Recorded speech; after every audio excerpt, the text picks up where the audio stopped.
Guys, magandang araw. Welcome to my YouTube channel. This is Don Pipot. Sinsya na guys, hindi po ako nakapag-live, hindi po ako nakapag-bigay update sa sarili ko.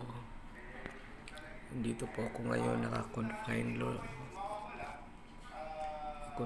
po ako. Nakakasakit po ako.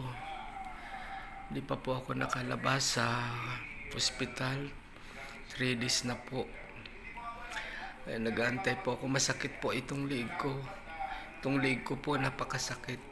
Hindi ko po makayanan halos.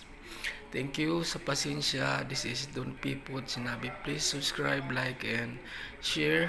Thank you very much sa lahat ng mga naka 610,000 na po tayo ng mga viewers. Salamat po. Thank you po. Bye-bye.